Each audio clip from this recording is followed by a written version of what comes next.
Welcome to Inside Games, the only gaming news channel brave enough to congratulate you on surviving to enjoy the release of Elden Ring. We also want to extend a special Inside Games You Did It award to Old Wet Hole over on Reddit that was worried that their heart was going to give up the ghost after 2 cups of coffee earlier this week. Now, you can do all your dying in the virtual world as FromSoft intended. From Software's much anticipated Elden Ring launched this week, as I'm sure you already know, evolving its bleak and brutally difficult Dark Souls series into an open world experience. Early reviews all agree this game fucking rocks. Oh, they did it! They made it happen! It's already ranking in as one of gaming's best ever, according to Metacritic and OpenCritic.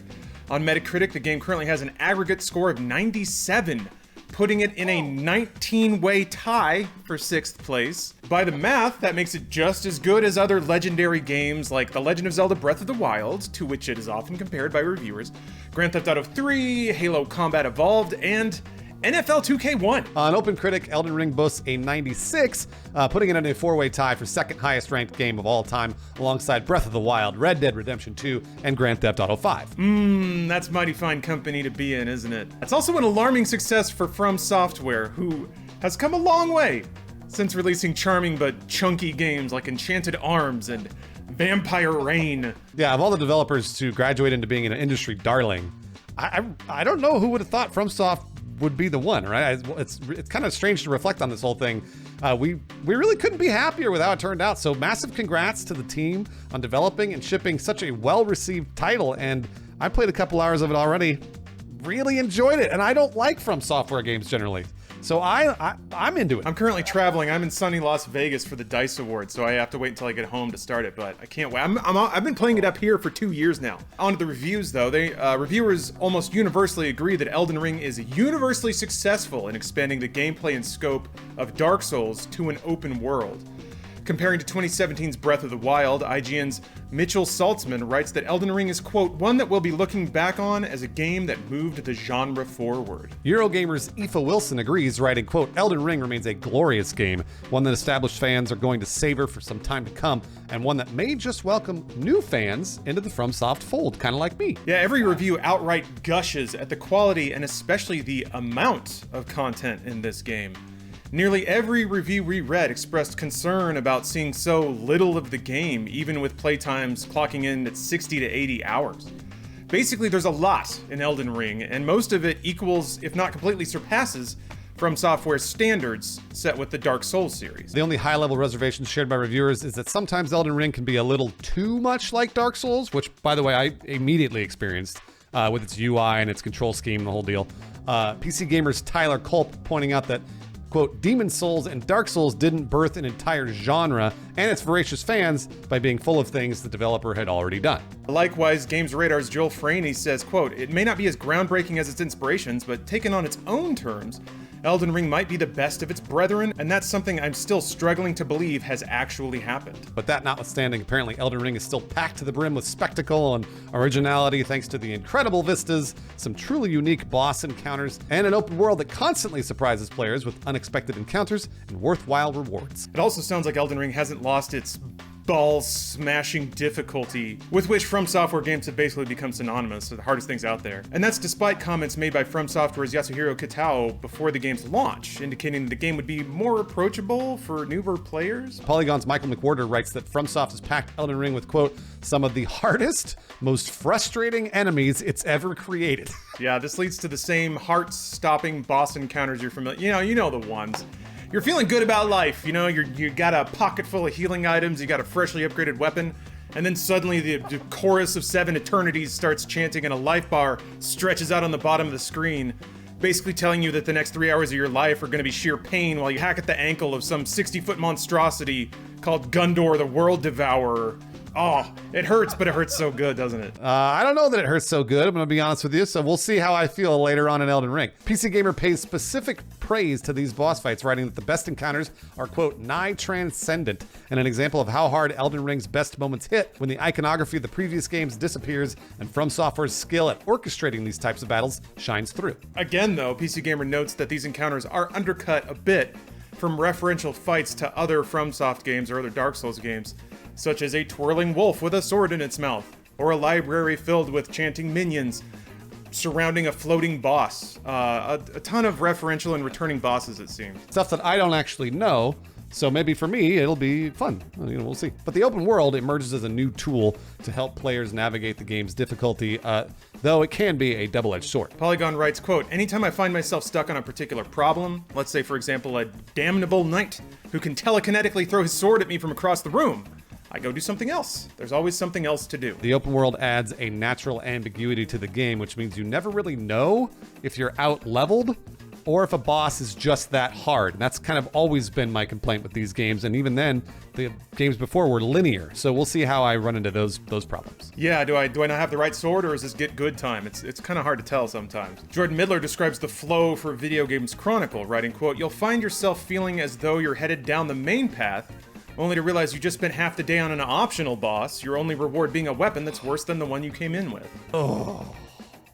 I'm not looking forward to that feeling. PC Gamer describes the ambiguity as, quote, like hitting an MMO level gate, except that because this is a Souls game, I couldn't tell whether I was expected to spend hours mastering these fights or leave them until later. Yeah, all that said, reviewers have nothing but love for the artistic design and density of Elden Ring's open world. Eurogamer describes it as, quote, meticulously handcrafted. It's an artisanal video game, I guess. While IGN describes the game setting as a new benchmark that is, quote, full of moments that made me go, holy shit, in a host of different ways. From the sounds of it, From Software has applied their trademark brand of subtlety and implicit player guidance into the open world. Even though Elden Ring has a world map, the game doesn't explicitly mark every activity with icons like your typical Ubisoft experiences, the stuff you sort of know in an open world game. According to Polygon, quote, Elden Ring eschews traditional open world video game bloat. There are no strict directives about where to go and what to do, merely suggestions and guidance from the light of grace at places of rest. That's true. I was my first problem when I popped in. I was like, what the hell? Is that telling me where to go? Chat was just like, go north. And I was like, how would I have known that? This preserves the thrill of discovery and keeps the game from feeling too checklisty. According to IGN, who, quote, never once felt the open world fatigue that usually sets in when my brain gets overloaded by a map absolutely full of unresolved side quest markers. Yeah, Elden Ring's open world is, in From Software fashion, also a storytelling tool. Eurogamer describes the infusion of story and lore into the game's setting, writing, quote, dark corners hide lonely secrets and forgotten tales, richly woven into the tapestry of the world itself. Through environmental storytelling, or an item description, or a single, seemingly throwaway line of NPC dialogue. Elden Ring is also a slightly different flavor of dystopia than Dark Souls, the latter of which is depicted as a reality clutching onto the last threads of existence before winking out entirely. In contrast, Elden Ring is just at the tipping point of Armageddon, leading to more active NPCs that are, quote, significantly less secretive about telling you what's actually going on, according to VGC. And despite story contributions from Game of Thrones author George R.R. Martin, the setting still seems more like Souls' trademark ethereal weirdness than the more focused and grounded political drama synonymous with the Song of Ice and Fire novels. Polygon notes some similarities in Elden Ring's, quote, more grounded fictional basis in terms of familial relationships, lust for power, and how the influence of that power has tremendous repercussions for the people they rule, while also describing the story as, quote, opaque and often tangential to the immediate action. Smaller stories in the game world emerge naturally from the game's cast of NPCs, which evolve over the course of the game. IGN describes them as, quote, people with their own agendas and goals whose stories are impacted based on your own actions or inactions. Despite the universal love for the game's scope, the artistic value of its open world and boss encounters, and its satisfying exploration, reviewers did point out a few less than perfect aspects. Yeah, it's kind of interesting. These sound like not insignificant. Eurogamer notes that, quote, Elden Ring lacks a bit of polish here and there, and that, quote, texture pop-ins are frequent, not to mention a handful of total game crashes on a pre-launch PS5 version of the game. VGC agrees, writing that, quote, Elden Ring can often look dated. GamesRadar found some issues with enemy AI in the open world, writing that, quote, much of the enemy AI could be outsmarted by a potato battery. The most pervasive issue seems to be the game's uneven performance, with Eurogamer's Digital Foundry finding the game's frame rate unstable on both PS5 and Series X, whether running in performance or quality mode. The PC version also suffers from, quote, stutters of up to 250 milliseconds in length when new effects, enemies, and areas appear on screen. That's not insignificant, really. In a game as difficult as Elden Ring, locking up for a full quarter of a second that's plenty of time to get annihilated by a giant world-ending laser. Apart from that, most reviewers simply wish the game could have been more than Dark Souls but wider, as Games Radar puts it. PC Gamer seems to have taken the most exception to Elden Ring's familiarity, writing, quote, "Its devotion to what came before is distracting.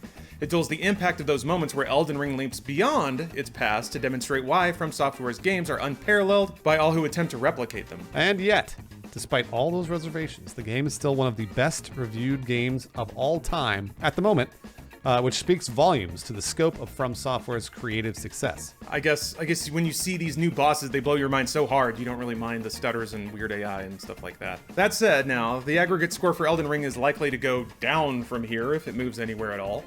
Currently, many published reviews are still unscored thanks to the astounding size of the game and the fact that Games Press really only had a week before embargo to put the game through its paces. Also, just in general, early reviews tend to be the most positive. As the review scope expands to include more reviewers with varying levels of experience with the Soulsborne series, it's likely we'll see opinions from players that are less bought in to the whole FromSoft lifestyle, aka me. That's me. Yeah, that's Bruce. Yeah, it's an interesting dynamic. In situations like this, in my experience and the teams I've been on, they let you volunteer for reviews. You can bet that only the Souls core, hey, it works, are the ones first in line. So it's the pros who probably grinded out the game. Now, granted, they have the biggest base of experience to speak from, probably the most qualified to review it, but they're also the most bought into the system. So we'll see what happens when every man Bruce Q Gamer gets a hold of it. That said, we're gonna put it through our paces too. We're gonna give it the old Inside Games review process.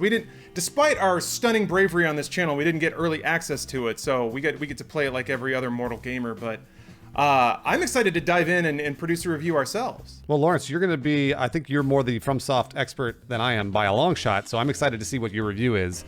I'm just gonna be casually streaming it for the next few days because I'm excited to try it. And I also would like to be a convert. I would like to be a convert to FromSoft games. I'm not there yet, and I played all of their games, like all of their currents.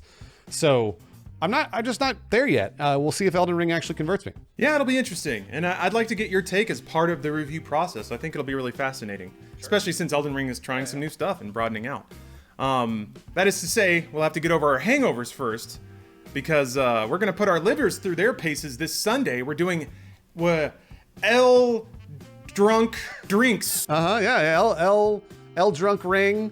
L drunk. What's another word for shots? I'm not sure. Alana will be there too. So we're all gonna be wasted. It's gonna be great. Yep, shot per death, round robin style. So we're gonna trade the controllers when we die, and apparently we will die often.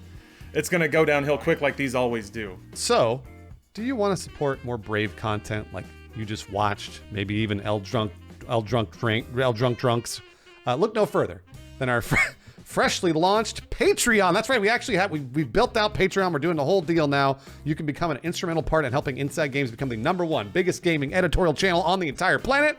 Or if you just want to do a Q&A with us or listen to a podcast or maybe a Discord meetup, we're doing that on Patreon as well. So check that out. Yeah, there's some good stuff in there. A lot of people have asked about getting these episodes in podcast format and all that kind of stuff. We bundled it all up into a big campaign, and we would love your support in, like Bruce said, growing to be a dominant force in the world of gaming. Only we can save it. Only we are brave enough. We are the Sigma. We are the Sigma. That's right. Sigmas don't take showers, and they beat FromSoft games in a week. That'll be us, but only with your support. So, thank you.